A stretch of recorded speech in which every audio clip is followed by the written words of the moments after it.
সম্মানিত দেশবাসী,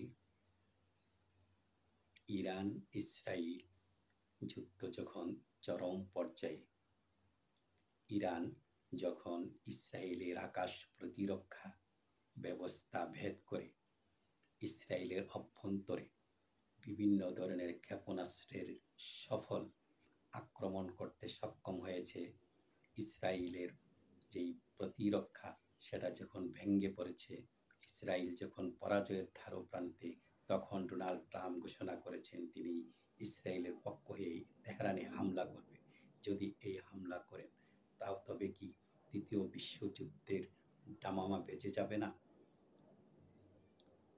তার পক্ষে যদি তার মিত্রগুলো আসে, অর্থাৎ যুক্তরাষ্ট্রের পক্ষে যদি অন্যান্য দেশ আসে, তাহলে ইরানের পক্ষেও চলে আসবে পাকিস্তান, তুরস্ক, সৌদি আরব, চীন, রাশিয়া সহ মিত্র দেশগুলো, মুসলিম বিশ্ব।